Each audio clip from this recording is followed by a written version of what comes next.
네, 여러분 안녕하세요. 오늘은 여러분들 그 핀테크와 그 인터넷 그 뱅킹에 대해서 여러분들 좀 설명을 드리도록 하겠습니다.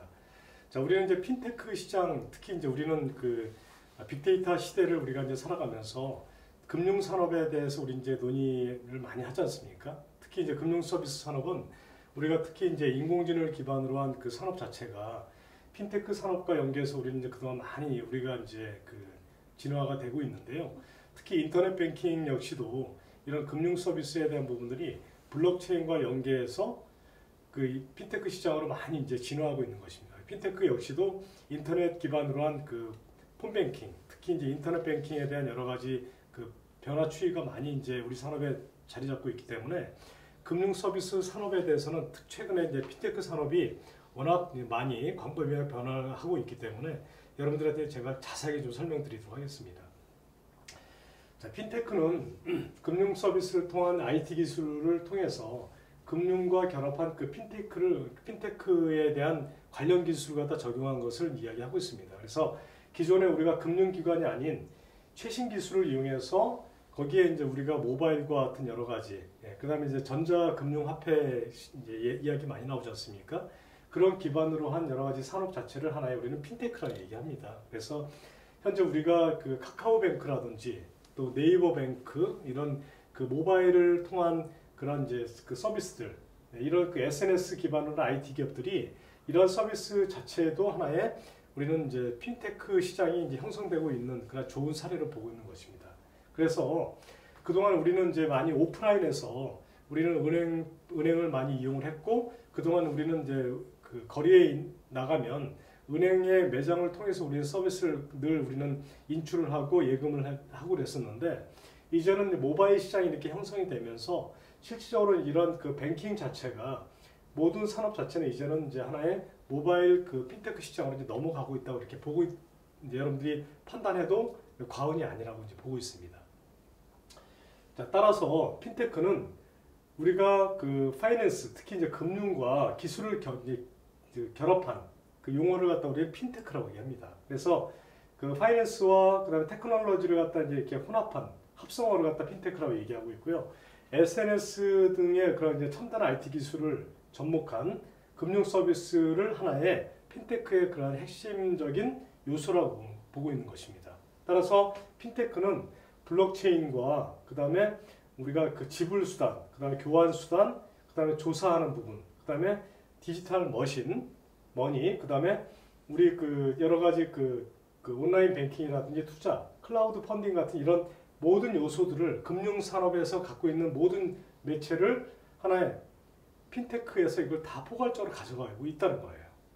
그동안 우리는 얼마나 이제 오프라인 이용하면서 은행 금융 서비스를 이용하면서 불편한 점들이 많았잖아요. 또 더군다나 개인에 대한 그 사생활 정보, 그리고 개인의 어떤 뭐 그 금융 정보라든지 개인에 대한 그 자산 능력까지 다 체크를 하고 금융기관에서, 또 우리가 예를 들어서 은행에서 대출을 받을 때라든지 그럴 때는 여러 가지 절차를 거쳐서 심사하고 까다롭게 했었는데, 그러한 절차 수단이 지금 핀테크 시장이 형성되면서 특히 SNS를 기반으로 한 이런 IT 기업들이 금융 서비스의 시장에 들어오면서 그런 절차 수단이 다 이제 없어진 겁니다. 굳이 그렇게 그런 그 요식 행위들이 필요 없이 실질적으로 이런 카카오뱅크 같은 경우에는 개인의 신용 정보와 여러 가지 서비스에 대한 관점을 놓고서 평가를 하고서 그게 바로 대출 정보로 바로 이어지는 거죠. 그래서 최근에 금융기관들의 그 달라진 트렌드는 뭐냐면, 우리가 여러분들 잘 알고 있는 뭐 그 국민은행이라든지 뭐 하나은행, 또 특히 뭐 이런 우리 일반 시중은행에서도 이런 대출 서비스에 대한 평가가 엄청 많이 간소화됐습니다. 그래서 어찌 보면 개인 입장에서 보면 상당히 간소화된 시장에서 이런 금융 서비스를 갖다 우리가 이제 이용할 수 있기 때문에, 또 그 반면에 은행 금리도 많이 떨어졌죠. 그래서 이런 강점이 있는 데서 여러분들이 우리가 살고 있다, 이렇게 생각하시면 돼요. 자, 핀테크는 금융 서비스를 제공하고 그런 주체를 전통적인 금융권에서 금융권과 기업에서 IT 서비스를 제공해서 비금융권 기업으로 바뀌는 것을 이제 우리는 의미하기도 합니다. 따라서 핀테크는 전통적인 금융기업이 아니고요, ICT를 기반으로 한 기업, 그 다음에 그런 플랫폼을 가지고 있는 기업, 그리고 보안업체 등 이런 기업 서비스를 할 수 있는 여러 가지 금융 서비스를 할 수 있는 기업 매체를 하나의 핀테크라고 얘기하는 거예요. 그러면 핀테크 시장은 기본이 IT 서비스를 할 수 있는 기업 자체에 대한 그 테크놀로지 기술이 있어야 되잖아요. 그래서 이런 테크놀로지 기반으로 한 금융 서비스를 할 수 있는, 거기에 대한 이런 그 매체가 뭐죠? 서비스 환경을 갖고 있는 게. 특히 이런 카카오나 네이버 같은 이런 포털 서비스 업체들이 가장 적격하다는 거죠. 그래서 핀테크 혁신은 거의 금융 서비스에 대한 변화, 혁신적인 변화라고 보는 겁니다. 그래서 이런 그 체계를 통해서 그동안 그 신용평가라든지 이런 여러 가지 복잡했던 부분들이 굉장히 간소화가 된 거예요. 그래서 이런 과정들을 통해서 일단은 이제는 이런 금융 환경에 대한 모든 것들이 P2P 형태로 많이 이제 변화를 했습니다. P2P라는 말은 퍼스널 투 퍼스널 얘기하는 거예요. 그래서 P2P 환경에 대한 요소들이 이제 많이 변했기 때문에 인터넷 뱅킹을 통한 이런 고객 서비스에 대한 부분, 그리고 이런 금융 서비스가 전자금융에 대한 그러한 요소들을 통해서 비즈니스를 갖다 형성해서 가고 있는 것을 이야기합니다. 그래서 2009년부터 스마트폰이 이제 본격화되면서 휴대폰을 이용한 모바일 뱅킹이 이제 많이 늘어난 거 여러분도 아시잖아요. 그리고 모바일 환경을 통해서 2009년만 하더라도 대략 한 500만 명의 그 사람들이 이제 이용을 했었는데 2014년 말에는 우리나라 인구수가 거의 뭐 반을 넘어가는, 그래서 거의 뭐 6천만 명으로 일단 폭증하는 그런 이제 대대적인 이제 모바일 뱅킹 시대로 이제 넘어온 거예요. 그래서 인터넷을 이용한 그 자금 이체라든지 모바일 뱅킹을 이러한 비중이 이제 워낙 크게 이제 자리 잡고 있고요. 그다음에 2018년만 하더라도 인터넷 뱅킹 하루 이용자 건수가 1억 건을 이제 넘을 정도로, 사실 오프라인 이제 매장에 거의 안 가지 않습니까, 우리는? 그래서 이런 은행에 거의 갈 일이 없는, 저 역시도 뭐 은행에 한 달에 뭐 한 번도 안 가는, 1년에 한 많이 가야 한두 번 정도 갈까? 거의 그 정도로 이제 이용을 하기 때문에 시장 환경이 완전히 바뀐 거죠. 그래서 인터넷 뱅킹 이제 시장 자체는 기하급수적으로 이렇게 이제 성장하는 체계로 변하고 있는 것입니다. 그래서 거의 지금 이제 2020년대에 이제 와 있기 때문에 거의 지금은 거의 뭐 시장 환경이 거의 70%에 육박하는, 이 통계 데이터는 조금 이제 좀 2018년 기준으로 이제 작성이 돼 있던 거거든요. 한국은행 이제 자료인데 현재 2021년 현재 자료는 거의 우리 그 환경 자체가 지금 이제 2, 4분기지 않습니까? 근데 지금 우리가 3, 4분기에 3, 4분기에 지금 2018년 기준으로 봤을 때 53.7%라고 하는데 지금 현재 3, 4분기로 우리가 이제 8월 달이니까요. 3, 4분기라고 하면 대략 지금 한 70% 이상이 이제 늘어났다고 이제 보는 것이죠. 자, 우리가 이제 금융 산업을 바꾼 핀테크는 어떻게 성장을 하고 있는지 여러분들한테 잠깐 제가 그 금융 산업을 바꾼 체인저라고 이렇게 표현할 정도로 이 핀테크 시장이 이렇게 변화를 하고 있다는 게 이제 여러분들이 동영상을 보시면 상당히 많이 느끼실 겁니다. 잠깐 제가 보여드리겠습니다.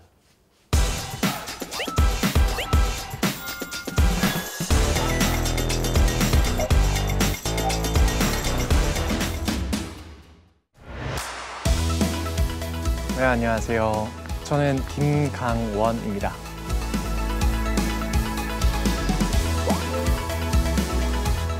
저는 핀테크가 만들고 있는 세상의 변화를 소개해드리고자 이 자리에 왔습니다. 핀테크라는 용어가 굉장히 낯설게 느껴지실 수는 있지만 아마 여러분들께서 굉장히 이미 일상적으로 핀테크 서비스들을 사용하고 계실 것 같습니다. 핀테크는 단순히 금융산업만을 바꾸고 있는 것이 아니라 우리 주변의 생활을 바꾸고 있습니다. 핀테크란 무엇인가? 1강, 핀테크, 금융을 바꾼 게임 체인저. 오늘 저는 금융을 넘어 산업의 판을 흔들고 있는 핀테크에 대해서 소개해드리고자 합니다. 여러 디지털 기술을 활용해서 금융 서비스를 제공하는 것, 다양한 기술을 접목해서 새로운 금융 비즈니스 모델을 만드는 것을 우리는 핀테크라고 부릅니다. 금융, 파이낸스, 그리고 기술, 테크놀로지의 합성어죠. 특이한 점은 이런 변화가 몇몇 거대한 핀테크 기업 또는 몇몇 금융회사들에서만 일어나고 있는 것이 아니라는 점입니다. 이미 70년대부터 금융 영역에서는 IT를 접목한 새로운 기술들이 도입되어 왔습니다. 꾸준히 은행, 카드사, 증권, 보험사 같은 금융업권에서는 이런 기술들을 자신들의 회사와 서비스에 접목을 해왔고요. 이들 역시 우리는 금융기술, 그러니까 Financial Technologies라고 부릅니다. 이때의 금융기술은 금융사의 업무를 디지털화해서 오프라인에서 진행되던 여러 프로세스들을 더 간결하고 정확하게 만드는 데 초점을 두었습니다. 단순히 오프라인에서 진행되던 일들을 PC나 모바일에서 진행하는 수준이었죠. 금융회사가 금융 서비스를 제공한다라는 그 사실 자체에는 변함이 없었습니다. 하지만 지금의 핀테크는 조금 다릅니다. 현재의 핀테크는 물건을 판매하는 쇼핑회사에서도 그리고 통신 서비스를 제공하는 통신사에서도 우리가 일상적으로 사용하고 있는 수많은 모바일 서비스에서도 구현되고 있습니다. 이렇게 금융회사 외에도 워낙 많은 회사들이 이렇게 핀테크 서비스들을 만들려고 하다 보니까 이전에는 생각조차 할 수 없었을 만큼 다양한 형태의 금융 서비스나 상품이 등장하고 있습니다. 고객의 편의성은 훨씬 더 높아지면서도 제공되는 가치는 훨씬 더 다양해지고 있습니다. 여러 산업에서 각자 어떻게 금융을 이용해서 핀테크 시대를 열고 있는지 살펴보겠습니다. 먼저 우리나라에서 가장 주목받는 핀테크 서비스는 IT 회사가 만든 금융 서비스들이 아닐까 싶은데요. 참고로 한국은 국민 1인당 평균 2.7개의 예금 계좌와 3.6개의 신용카드를 소유하고 있을 만큼 사람들이 금융 서비스들을 굉장히 간편하고 익숙하게 사용하고 있는 나라입니다. 하지만 우리나라의 IT 회사들은 이렇게 금융 서비스가 성숙한 환경에서도 후발주자로서의 불리함을 극복하고 시장의 판도를 완전히 뒤흔들고 있습니다. 대표적으로 카카오뱅크는 출시 2년 만에 모바일 애플리케이션 사용자 수 규모로 모든 은행을 압도했습니다. 현재 이 은행은 전 국민 4명 중 1명이 사용하는 국내 1위의 모바일 뱅킹이 되었는데요. 출범 3년째인 2020년에는 지방은행의 자산 규모를 능가하고 있고요. 고객들의 반응도 좋은데 한국은행의 발표에 따르면 인터넷 전문은행과 일반은행의 모바일 뱅킹을 모두 사용하는 사람들 중에서 56%가 일반은행보다 인터넷 전문은행의 서비스를 더 선호한다라고 응답하기도 했습니다. 참고로 이 인터넷 전문은행은요, 다른 은행보다 금리 혜택이 더 좋지는 않습니다. 시중에 다른 은행들과 비교를 해보면 대출 금리는 약간 더 높은 편이고요. 예금 금리는 조금 더 낮은 편입니다. 그래서 때로는 이들이 너무 많은 이자 수익을 챙기고 있다, 이런 지적도 있습니다. 하지만 그런 비판들이 무색할 정도로 이 은행은 간편함으로 자신들을 차별화하면서 빠르게 고객들을 모으고 있습니다. 카카오뱅크는 출범 초기부터 IT 회사 출신 사람들이 주축이 되어서 서비스를 기획하고 개발했습니다. 그러다 보니까 이들의 눈으로 보기에는 기존 은행들의 서비스가 조금은 낯설게 보였다고 해요. 공인인증서와 보안카드로 대표되는 불편한 그리고 번거로운 인증, 여러 보안 프로그램이나 부수적인 앱의 설치, 그리고 무언가 잘못되면 매번 처음부터 다시 거래하라는 이상한 요청들, 메신저나 블로그, 카페 같은 서비스들을 만들던 사람들의 시각에서는 이해할 수 없었던 요소들이었다고 합니다. 그래서 이들은 이런 여러 불편들을 자신들이 직접 해결하겠다는 목표하에 모든 걸 바닥부터 만들어 갔습니다. 그렇게 출시된 카카오뱅크, 이들의 모습은 기존의 은행들과 사뭇 달랐습니다. 사용 중인 메신저의 계정과 연계하면 회원가입이 끝났고요. 몇몇 절차만 거치면 대략 5분도 되지 않을 시간 만에 계좌를 개설할 수 있었습니다. 공인인증서는 필요 없었습니다. 간단하게 지문이나 패턴만 등록을 하면 은행을 사용하기 위한 모든 준비가 끝났습니다. 출시되자마자 커뮤니티와 언론사에는 왜 지금껏 다른 은행들은 이렇게 하지 못했냐라는 글이 시시각각으로 올라왔죠. 정말 그야말로 폭발적인 반응이었습니다. 이런 변화는 IT 업계에서만 만들어지고 있지는 않습니다. 다른 업계에서도 자신들의 기존 사업과 금융을 접목해서 새로운 서비스를 만들어내려는 움직임이 활발한데요. 대표적으로 커머스, 그러니까 유통업계에서는 특히 이런 시도가 활발합니다.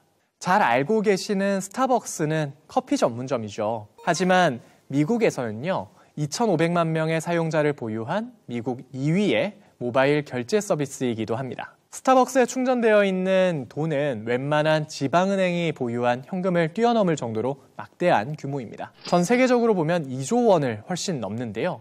바로 여러분들께서 커피 사실 때 드시려고 충전해 놓으신 돈입니다. 이 회사 입장에서는 앱을 통해 주문을 하게 되면 주문을 받는 인력도 효율화할 수 있고 또 고객들에 대한 데이터도 모을 수 있습니다.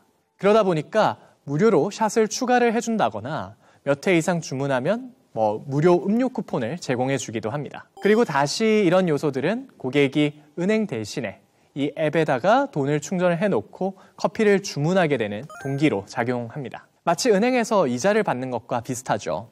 이 회사의 마케팅 부사장은 2018년 한국에서 열린 심포지엄에서 자신들이 세계 각지에서 활발하게 핀테크 실험을 하면서 여러 혁신 사례들을 만들어가고 있다고 소개하기도 했습니다. 마찬가지로 일본의 라쿠텐의 사례도 살펴볼 만합니다. 이들은 커머스가 금융을 어떻게 바꾸고 있는지를 잘 보여주고 있습니다. 이 회사는 일본 인구 80%가량이 이용하고 있는 일본 최대의 온라인 쇼핑몰인데요. 근데 막상 이들의 매출을 분석을 해보면 매출에서 가장 큰 부분을 차지하는 분야는 쇼핑이 아니라 핀테크입니다.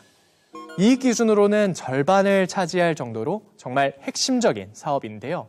이들은 온라인 쇼핑몰을 연 후에 한 카드 회사를 인수하면서 카드 시장에 진출을 했습니다. 이후 증권사, 인터넷 전문은행, 생명보험사, 손해보험사 이렇게 차례로 인수를 하면서 종합금융그룹으로 몸집을 키웠습니다.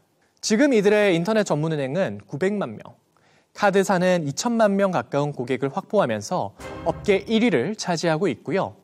증권사 역시 온라인 증권사 업계에서 2등을 차지할 만큼 상당히 강력한 입지를 차지하고 있습니다. 쇼핑몰이 일본에서는 상당한 영향력을 갖춘 금융그룹이 된 셈인데요. 그런데 사실 살펴보면요, 이런 커머스 회사들이 기존의 금융회사들보다 훨씬 더 핀테크 서비스를 잘 제공해 줄 수 있는 몇 가지 이유가 있습니다. 우선 첫째, 금융 서비스들보다 훨씬 더 사용 빈도가 높은 강력한 접점을 가지고 있습니다. 우리는 당연하게도 은행 서비스보다 쇼핑 서비스를 더 많이 이용하죠. 그러다 보니까 고객들을 데려오는 곳이 쇼핑 서비스들이 더 유리합니다. 또 둘째, 고객들에게 제공해 줄 수 있는 혜택이 훨씬 더 많습니다. 은행들은 단순히 이자만 고객들에게 제공해 줄 수 있지만 쇼핑 회사들은 물건을 파는 데서 나오는 이익이 있다 보니까 이자 외에도 마케팅 명목으로 줄 수 있는 혜택이 더 많죠. 그리고 마지막으로는 활용할 수 있는 데이터의 종류와 폭이 훨씬 더 방대합니다. 고객이 어떤 물건을 샀는지, 어떤 물건을 사기 위해서 또 고민했는지와 같은 여러 정보들, 유통회사들은 다 가지고 있는 상태입니다. 그러다 보니까 이런 정보를 활용해서 당연히 기존의 쇼핑 사업도 키울 수 있겠지만 금융권에서 사용하는 신용평가 모델을 고도화하는 데도 활용할 수 있습니다. 대략 어느 정도의 소비를 하는 사람인지 알 수 있으니까 말이죠. 기존의 금융사들이 갖고 있던 신용평가상의 한계를 극복할 수 있습니다.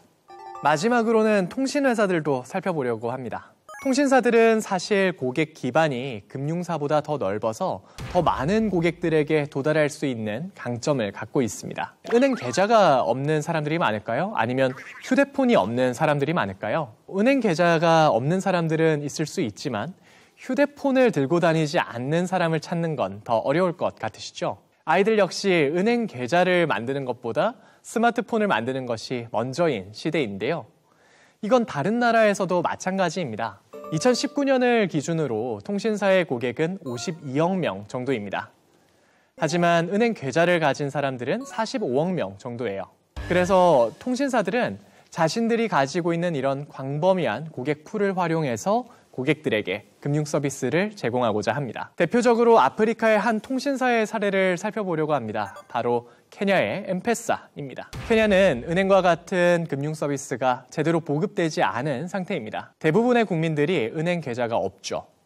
하지만 96% 이상의 케냐 사람들은 휴대폰을 통해서 돈을 저장하고 이 저장된 돈을 활용해서 물건을 사고 임금을 받고 전기세를 지불하고 있습니다. 케냐 국민당 연간 262건의 거래가 이 엠페사를 통해서 발생하고 있습니다. 덕분에 케냐 국민들은 은행 계좌가 없어도 돈을 잘 사용할 수 있죠. 이렇게 은행 계좌가 모바일 머니라고 하는 형태로 돈을 충전해서 사용하는 나라는 케냐 외에도 굉장히 많습니다. 전 세계적으로는 20개국을 넘는 수준이에요. 소말리아, 우간다, 나이지리아, 콩고 같은 이런 국가들에서는 통신사들이 제공하는 모바일 머니 서비스가 사회에 훨씬 더 많이 퍼져 있죠. 그러다 보니까 이런 국가들에서는 통신사들이 다른 국가에서 은행이 차지하는 위치와 역할을 대신하고 있습니다. 지금은 당연히 은행 계좌를 만들기 위해서 은행을 방문하지만 이 대신 우리 주변의 IT 서비스, 쇼핑몰, 그리고 통신사 서비스를 통해서 금융 서비스를 이용하는 게 훨씬 더 자연스럽게 느껴질 날이 머지 않은 것 같아요. 나아가 이런 핀테크 기업들의 시도는 업계의 표준으로 자리 잡아가고 있는 것 같습니다. 어느새 여러 은행들의 모바일 뱅킹은 IT 회사들의 핀테크 서비스처럼 화면이 간소화되고 있고 인증 과정도 지문이나 얼굴 확인으로 대체되고 있습니다. 은행의 수익 모델 중 하나였던 이체 수수료도 사라져가고 있고요. 복잡한 공인인증서와 보안카드도 종말을 고하고 있는 상태입니다. 정말 핀테크가 금융의 중심에 서고 있다는 말을 체감할 수 있겠습니다. 앞으로도 금융 서비스 시장에서 나타날 새로운 성공들이 기대됩니다. 이번 시간은 여기까지입니다. 함께. 네. 여러분들 지금 잘 보신 것처럼 이렇게 이제 핀테크 시장은 우리 그 산업에서 모든 산업에 대한 그 매체를 갖다 이제 이렇게 어우러서 금융 매체뿐만이 아니고 산업 전반으로 일단 우리가 그 IT 서비스를 기반으로 이렇게 성장하고 있는 것을 이야기하고 있습니다. 최근에 이제 그 자동차 면허 시험장에서도 이제 우리 그동안 이렇게 발급받았던 주민등록 그 증처럼 발급받았던 이런 이제 그 운전면허증이 없어진다 그래요. 이제 앞으로는 모바일 면허증으로 이렇게 대체한다는 그런 이제 말이 나올 정도로 그렇게 이제 지금 시장이 변하고 있기 때문에 시장 자체의 변화는 우리가 꼭 그 이렇게 저기 핀테크 시장 그 전반에 우리가 꼭 금융 체계뿐만이 아니고 우리 산업의 모든 체계 자체가 이렇게 이제 변하고 있다는 걸 여러분들이 많이 이제 지금 이제 느끼시고 있는 겁니다. 자, 다음은 이제 제가 블록체인에 대해서 여러분들한테 설명을 드리겠습니다. 자, 블록체인은 우리가 이제 가장 이제 우리 생활에서 우리가 여러분들이 많이 접했던 게 이제 우리가 비트코인 여러분들 아시잖아요. 우리 이제 그 여러분들 중에서 이제 비트코인에 좀 관심이 많은 사람도 있을 거고, 특히 이제 우리 전자금융 시대에는 전자 결제 수단으로도 많이 이제 사용하고 있기 때문에 이 비트코인뿐만이 아니고 이런 블록체인 환경 자체는 전체 그 금융 서비스 산업 자체에 대한 하나의 그 플랫폼 전체 구조를 하나의 우리는 이제 블록체인이라고 이야기합니다. 특히 블록체인은 P2P 방식의 그 저장 공간을 관리를 하기 때문에 우리가 하나의 클라우드 서버를 통해서 그 공간 서비스에 대한 것뿐만이 아니고 모든 그 구조 자체가 암호화되어 있고 데이터를 활용한 공유된 방식의 그런 분산 처리 시스템을 갖다 기반으로 일단 가져가고 있는 것을 이야기하고 있고요. 그러한 기반을 통해서 보안 요소가 이제 핵심적인 그 충분한 그런 이제 필요 요소를 가져가고 있고요. 그런 요소를 통해서 신뢰성이 가장 높은 그런 신뢰성을 확보한 기술을 우리는 블록체인이라고 얘기합니다. 따라서 그 블록체인은 핀테크의 핵심 기술이라고 이렇게 이야기를 해요. 그래서 블록체인은 2016년에 세계 경제 포럼에서 이건 우리가 세계 경제 포럼 WEF에서 4차 산업혁명 시대를 이끌어갈 핵심 중에 하나로 블록체인을 이야기한 겁니다. 블록체인은 개인과 개인의 또 그다음에 그 관리 서비스에 대한 어떤 사업자가 존재하지 않아도 개인 P2P 간에 퍼스널 투 퍼스널이에요. 개인 대 개인의 방식 서비스로 인해서 금융 서비스가 이루어질 수 있는 것을 이야기한다는 거예요. 그래서 P2P는 퍼 예를 들어서 우리가 기존의 그 서버와 클라이언트 개념이 아닌 공급자와 소비자 개념에서 벗어나 개인 컴퓨터에 직접 연결해서 개인 대 개인으로 서비스 활용을 할 수 있는 서비스 그 구조 자체를 이야기하는 겁니다. 그래서 P2P 두 가지 방식은 어느 정도 서버의 도움을 얻어서 개인 간에 접속을 하고 클라이언트의 그런 상호 연결고리를 통해서 아까 처음에 말씀드린 것처럼 IP 주소를 통해서 개인정보를 공유하고 그 연결고리를 통해서 서비스 구조를 가져가는 것을 블록체인이라고 얘기하는 것입니다. 자, 블록체인의 장점은 블록체인은 이제 개방형 네트워크를 통해서 전용 네트워크에 대한 거래 방식, 특히 이제 디지털 원장이라고 얘기하는데 우리가 전체적인 그 공유 방식이 네트워크 구성을 통해서 연결이 되고요. 전체적 그 거래 방식은 하나의 우리가 구성되어 있는 여러 가지 그 분산 처리된 시스템과 중앙 집중화된 시스템에 의존하지 않고 P2P를 통해서 P2P 네트워크를 통해서 전체적인 그 구조 자체가 이런 그 어떤 중개 역할을 하는, 지금 현재 우리가 보게 되면 예를 들어서 집을 우리가 사거나 팔거나 아니면 우리가 뭐 집을 얻을 때 중개인이 항상 끼지 않습니까? 그런 구조 자체는 이제 아예 없애겠다는 거예요. 그래서 개인 대 개인의 그런 이제 구조 자체를 만들어서 그런 그 거래의 효율성을 올리고 투명성을 최대한 높여서 어떤 적은 비용으로 이런 이제 안전 거래를 하기 위한 이제 구조로 가져가겠다는 겁니다.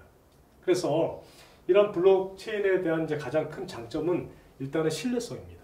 신뢰성이고, 신뢰성은 일단 블록체인에서 가장 이제 그 핵심적인 요소로 이제 가져가고 있는 거고, 거래의 신뢰성이 가장 높기 때문에 사람들이 많이 이용하고, 그 다음에 이제 그 저비용에 수수료가 들어가기 때문에 실질적으로 이제 어떤 그 전체적인 중개 역할을 하는 그런 구조 자체가 완전히 이제 없다고 보면 이제 그렇게 생각하는 것이죠. 따라서 이제 이런 그 블록체인의 장점은 가장 높은 신뢰성을 갖다 얻고자 하는데 이제 목적이 있고요. 그 다음에 온라인상에서 이제 그 거래를 하기 때문에 이런 어떤 그 수수료가 존재하지 않을 수도 있고요. 그 다음에 블록체인은 네트워크 구성을 통해서 전파가 되기 때문에 전체 서비스 환경 자체에 대한 부분이 이제는 예전처럼 어떤 오프라인에서 우리가 그 경험했던 그 내용들에 대한 거는 완전히 메커니즘 자체가 많이 달라진다는 거예요. 따라서 블록체인의 가장 큰 이제 메리트는 뭡니까? 비용 절감이에요. 수수료가 존재하지 않는다는 거죠. 그래서 블록체인 기술은 분산 장부 시스템을 통한 투명한 거래를 갖다 할 수 있다는 데 가장 큰 장점으로 보고 있는 것입니다. 자, 블록체인의 그런 장점을 보게 되면 아까도 앞에서 말씀드린 것처럼, 앞에서도 설명드린 것처럼 보안성이 가장 이제 높다는 거예요. 그리고 그 다음에 이제 거래 속도가 어마어마하게 빠른 거죠. 네트워크를 통해서 진행하니까. 그죠? 그리고 우리가 오프라인에 가서 매장에서 이렇게 번호표 뽑아서 기다리고 또 상담하고 이런 개념이 이제 완전히 생략이 되기 때문에 개인의 어떤 그 여러 가지 환경이나 여러 가지 상황들을 고려해서 내가 모바일로도 거래가 가능하고, 모니터링 시스템 자체가 워낙 투명성하게, 이게 이제 그 신뢰성, 그러니까 특히 보안성이 유지가 됨으로 인해서 얻을 수 있는 강점이 무지하게 많다는 거죠. 자, 반면에 그러면 블록체인의 단점이 뭐가 있을까요? 단점은 일단은 그 모든 그 블록체인의 그 분산성과 익명성으로 이제 해야 되기 때문에 일단은 데이터가 이제 모든 참여자에게 공개되고, 그 다음에 개인 정보를 다루는 이제 국내 신용정보법에 따라서 여러 가지 이제 금융기관 입장에서도 전체 외부에 이제 공개할 수 없는 이런 내부 정보, 이런 비밀 부분들에 대한 여러 가지 관리 체계가 이제 좀 어려워진 거죠.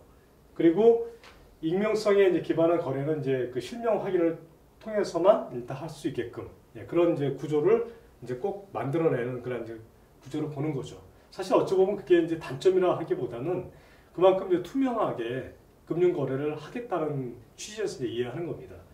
그리고 이제 법과 제도적인 환경인 이제 문제가 있을 텐데요.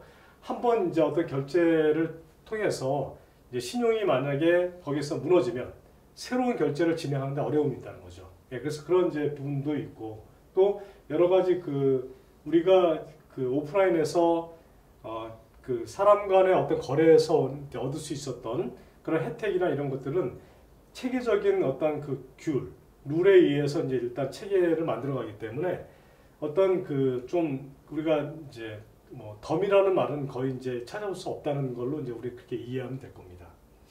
또 그리고 이제 그런 그 블록체인의 그 활용 가능 분야는 디지털 정보의 이제 저장 활용적인 측면에서는 굉장히 유리하죠. 그래서 내가 금융 거래하는 것 역시도 내가 그 저장 그 데이터 서비스하는 여러 가지 그 관리 제어에 대한 부분들도 내가 관리할 수 있고, 내가 서버에다가 저장해서 거래 내역도 내가 관리할 수 있는 그런 이점이 상당히 높고요.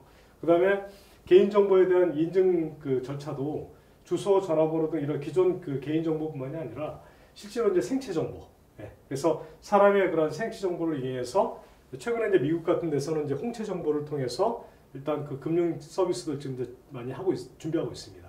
또 일부는 좀 하고 있고요. 그러면 이제 앞으로 이제 스마트폰이 없어질 그런 이제 상당히 그런 이제 시대를 이제 대비해서 일단 홍채 정보 내지는 이제 생체 정보를 일단 해서 개인의 그 개인 정보에 대한 이제 인증 절차를 만들어서 가는 부분도 준비하고 있는 것이죠.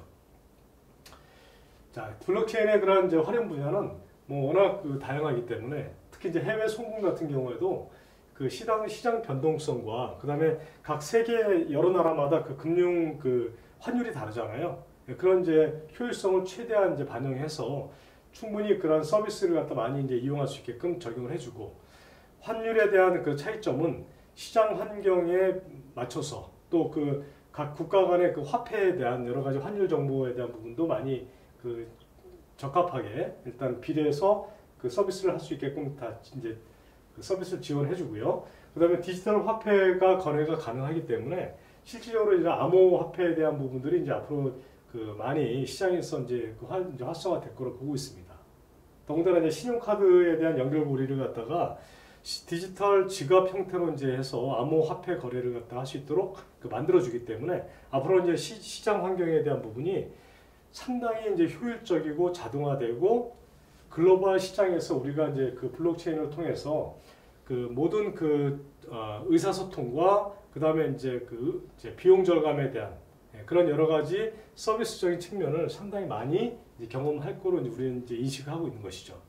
따라서 이런 이제 블록체인을 활용한 여러 가지 그 활용 가능한 분야는 암호화폐 거래라든지 그 다음에 이제 블록체인을 통해서 플랫폼을 통한 이제 자산 관리에 대한 부분들이 많이 이제 그 활성화될 거라고 보고 있습니다. 아까는 우리가 이제 앞에서 이야기할 때 핀테크에 대한 부분을 여러분들한테 말씀드렸잖아요. 사실은 어찌 보면 블록체인은 전체 이제 그 핀테크 시장을 어우러서 가져가고 있는 전체 거대 그 플랫폼이라고 보시면 돼요. 서비스 전체를 블록체인 환경에서 이러한 여러 가지 그 환경 요소들을 모두 안고서 가는 것을 블록체인이라고 얘기하고 있고요. 거기에 이제 뭐 여러 가지 그 투자, 금융 서비스, IoT 이런 모든 IT 기술이 다 축적 기술로 들어가고 여기에 뭐 자율주행, 그다음에 뭐 사람들의 그 클라우드 서비스, 빅데이터 이런 것들이 다 포함되는 그런 그 체계적인 요소를 하나의 블록체인이라는 이제 하나의 획기적인 요소로 만드는 거죠. 이게 아까 말씀드렸듯이 2016년에 세계 그 경제 포럼, 다보스 포럼에서 이 여러 가지 기술에 대한 규격을 만들어서 이제 가는 것을 이제 체계적으로 만든 겁니다.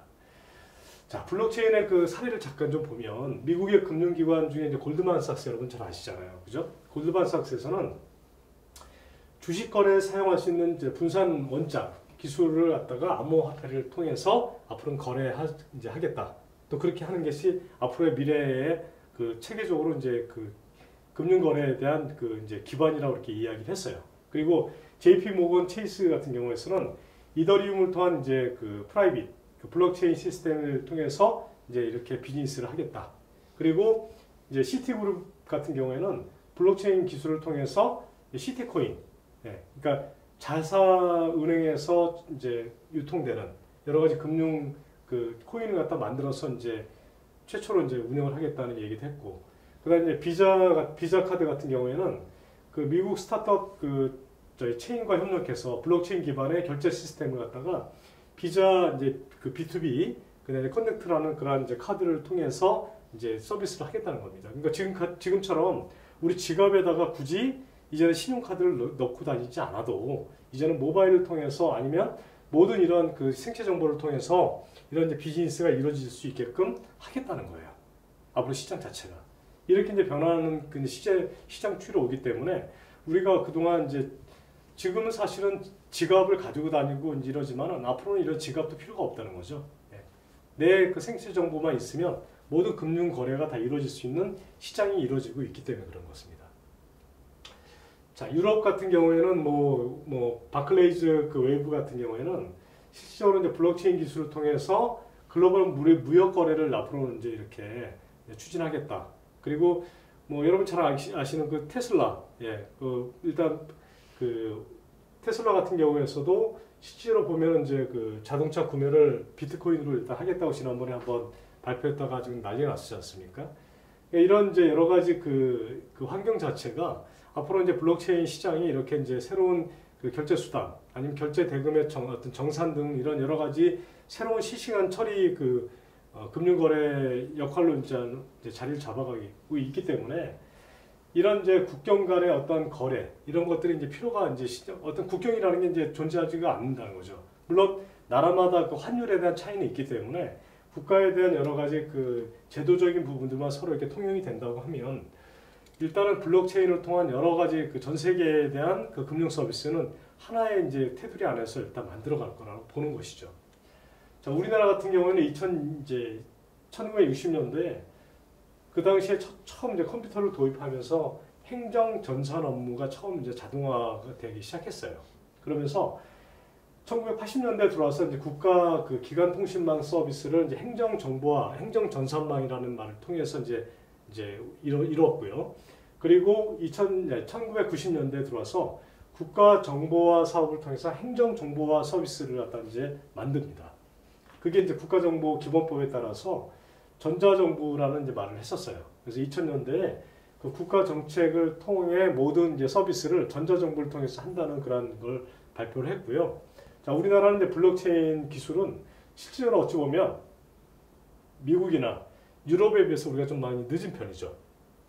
그리고 이런 이제 기반을 통해서 우리는 사실 그 서비스나 콘텐츠 같은 경우는 우리가 상당히 많이 앞섰지만 특히 모바일 그 앱이라든지 이런 부분들은 우리가 상당히 많이 앞섰지만 사실 이런 플랫폼 기술은 우리가 많이 떨어져 있어요. 상당히 애석하지만 이런 사실은 우리나라의 그런 이제 정부 부처, 지방자치단체, 공공기관들 이런 여러 가지 그 블록체인을 통한 정부의 그런 지방자치제 간의 서로 이런 정책들이 아직까지는 좀 이렇게 원활하게 이루어지지 않는 그런 그 맹점들이 있기 때문에 이런 그 의사결정이 상당히 많이 늦어진 것도 하나의 요인이라고 보고 있는 것입니다. 따라서 이런 이제 국가 정책에 대한 모든 블록체인 그 기술들은 앞으로 우리가 이제 국가 산업에 대한 그 경쟁력을 가지고서 앞으로 우리가 이제 살아가는 그 핵심적인 요소들, 특히 공공 분야에서 블록체인의 그 기술은 아마도 이제 우리 생활의 가장 큰 그 거래 수단의 그 결제 수단 요소로 가져가고 있고 하나의 그 거래 간의 그런 상호작용을 이제 이끌어가는 핵심적인 이제 기술로 보고 있는 것입니다. 네, 따라서 일단 우리 그 블록체인 시장은 그만큼 우리가 이제 핀테크를 통한 여러 가지 우리 그 금융 서비스에 대한 부분을 우리가 이제 앞에서 이렇게 쭉 여러분들한테 설명드렸잖아요. 그래서 핀테크 시장은 이제는 우리 그 생활에 전자금융의 이제 핵심적인 그런 이제 어찌 보면 기반 이제 그 요소 기술이다. 또 아니면 우리가 필연적으로 이제 가져가는 그런 이제 전자금융의 기본적인 그 상호 서비스에 대한 인터랙션을 통한 여러 가지 스마트 결제 수단에 대한 그 핵심 그 기술이라고 보고 있는 것입니다. 자, 우리 이제 다음에 제가 이제 여러분들 약간 좀 설명드릴 그 화두는 뭐냐면요. 블록체인 기술이라는 것이 과연 어떤 것이며, 블록체인을 통한 그 시장 변화, 그리고 블록체인을 통해서 우리가 얻을 수 있는 게 무엇이며, 그리고 과연 블록체인이 어디까지를 이야기하는 것인지 여러분들한테 제가 좀 동영상을 통해서 여러분들한테 보여드리도록 하겠습니다. 잠깐 보시고 가겠습니다. 4차 산업혁명의 화두라고 불리며 요즘 가장 주목받고 있는 새로운 데이터 보안 기술이 있습니다. 바로 블록체인입니다. 몇 년 전 비트코인 열풍이 불 때 한 번쯤 들어봤을 그 이름 블록체인. 블록체인은 가상화폐나 뭐 그런 거 아냐? 정도로만 생각하면 큰 오산. 사실 블록체인 기술은 금융뿐 아니라 정치, 경제, 교육, 의료, 환경, 과학 등 그 쓰임새와 활용도가 어마어마해 제2의 인터넷 혁명이라고 불릴 정도입니다. 블록체인은 누가 먼저 또 어떻게 활용하느냐에 따라 기업의 앞날도 달라질 수 있을 만큼 엄청난 능력을 가졌습니다. 오늘은 4차 산업혁명의 가장 핵심적인 기술, 블록체인에 대해 알아보겠습니다. 블록체인 기술이란 블록체인 서큐리티 테크놀로지, 한마디로 데이터를 담은 블록을 체인 형태로 연결한 다음 동시에 수많은 컴퓨터에 복제와 저장을 하는 분산형 데이터 저장 기술을 말합니다. 중앙 서버의 거래 기록을 따로 보관하지 않고 거래를 할 때마다 거래 참여자들에게 정보를 공유하기 때문에 공공거래장부라고 부르기도 하는데, 하나의 장부인 블록이 수백 명에서 수만 명에게 있기 때문에 웬만해선 위조나 변조가 불가능하다는 장점이 있습니다. 사실 지금까지는 은행에서 업무를 볼 때 누군가가 저축을 하건 대출을 하건 모든 것을 은행으로부터 관리 감독을 받는 시스템이었습니다. 은행은 개인의 신용정보와 능력이나 재력 등을 들여다보고 문제가 없다고 판단이 돼야 거래가 가능할 수 있었습니다. 모든 거래에 대한 정보를 오직 은행이 독점하고 있었기 때문에 개인도 모르는 신용정보를 은행이 마음대로 사용하거나 은행 사이트가 해킹을 당해 개인정보가 대량 유출되는 등의 사고가 발생하기도 했었습니다. 그런데 블록체인은 이와는 반대로 오히려 모든 거래 정보를 누구나 볼 수 있게 공개한 상태에서 은행이나 다른 기관과 같은 제3자의 보증 없이 당사자들 간의 거래가 안전하게 이루어질 수 있도록 만든 기술입니다.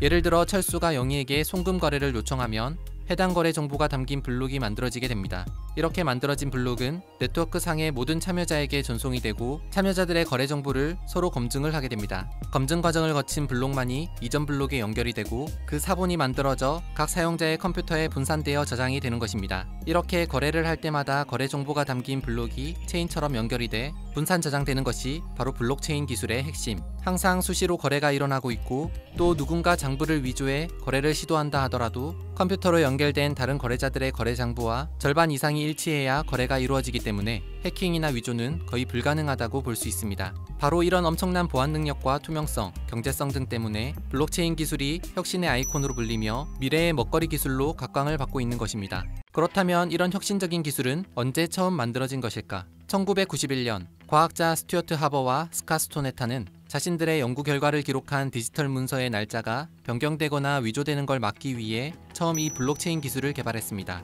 어찌 보면 단순해 보일 수도 있는 이들의 연구는 다른 많은 컴퓨터 과학자들에게 영감을 주었고 2004년 컴퓨터 과학자 할 피니가 임의의 길이의 데이터를 고정된 길이의 문자열로 변환하는 작업 해시를 이용해 재사용 가능한 작업 증명이라는 알고리즘을 개발한 것을 계기로 2008년 나카모토 사토시라는 가명의 프로그래머에 의해 처음으로 블록체인 기술을 이용한 디지털 가상화폐 비트코인이 탄생했습니다. 그런데 우리가 생각하기에 가상화폐 정도에서만 쓰인다고 알고 있는 블록체인은 사실 우리가 생각하는 것보다도 훨씬 더 많은 곳에서 사용이 되고 있습니다. 2016년 미국 유타주에서는 공화당 미국 대통령 후보를 뽑을 때 블록체인을 기반으로 한 온라인 투표를 했으며 중국 월마트는 IBM과 협력해 중국에서 유통되는 돼지고기의 유통과 물류 전 과정을 블록체인 기술을 활용해 추적하기도 했으며 중국의 대표 기업 알리바바는 블록체인 기술을 활용해 온라인 기부금을 모집했는데 모든 기부자가 암호화된 정보를 통해 모금액과 기부 시간까지도 확인할 수 있었고 기부금이 누구에게 언제 얼만큼 전달됐는지도 확인할 수 있었다고 합니다. 네덜란드의 전자제품 업체인 필립스에서도 이미 몇 년 전 블록체인 연구소를 설립해 의료 서비스 분야에 도입을 하려고 하고 있습니다. 지금까지는 한 병원을 다니다 다른 병원으로 옮기려고 하면 이것저것 떼야 할 서류가 많고 뭔가 복잡했습니다. 진료에 대한 기록을 각 병원별로 가지고 있었기 때문입니다. 그런데 블록체인 기술을 이용하게 되면 환자의 과거 데이터를 공유할 수 있어 다른 병원에서도 쉽게 진료가 가능해지게 됩니다. 물론 블록체인을 기반으로 하기 때문에 환자의 개인정보는 더 확실히 보장되고 병원 역시 고객들의 데이터 관리에 드는 비용도 획기적으로 줄일 수 있게 된다고 합니다. 우리나라 역시 다양한 기업과 기관에서 블록체인 기술을 활발히 개발, 활용 중에 있습니다. 삼성 SDS는 블록체인 플랫폼을 삼성카드에 처음 상용화했으며 2017년도에는 이미 현대상선, 남성해운, SM상선의 수출 물량에 블록체인을 적용한 시험 운항을 성공적으로 마치기도 했습니다. 또 시중은행들은 공동으로 뱅크사인이라는 블록체인 인증서를 통해 기존의 공인인증서를 대체하기도 하고 있으며 블록체인 규제 자유특구로 선정된 부산광역시에서는 블록체인을 기반으로 한 공공안전 영상 제보 서비스를 개발 중에 있습니다. 이렇게 블록체인 기술은 금융을 넘어 보안, 미디어, 컨슈머, 헬스케어 등 신뢰성이 요구되는 다양한 분야와 영역에 활용이 되고 있습니다. 또한 앞으로 더 다양한 융합산업의 발전으로 그 활용 범위가 더 확장될 것으로 예상되는 만큼 블록체인 기술 관련 전문 인력도 꾸준히 증가할 것으로 보입니다. 지금까지 4차 산업혁명 시대 새로운 성장 동력으로 주목받고 있는 혁신의 아이콘 블록체인에 대해 알아봤습니다. 네. 여러분들 이제 보신 것처럼 이제 블록체인 그 시장 자체가 이렇게 이제 광범위하고요. 사실은 이제 블록체인을 통한 이제 그 우리가 시대적인 변화는 벌써 여러분들이 지금 생각했던 그보다 워낙 이렇게 범위가 크기 때문에 지금은 이제 그 4차 산업혁명 시대는 어찌 보면 그 블록체인의 이제 그 시대다. 그렇게 이제 우리가 이제 일컬어도 사실 과언이 아니라고 보고 있습니다.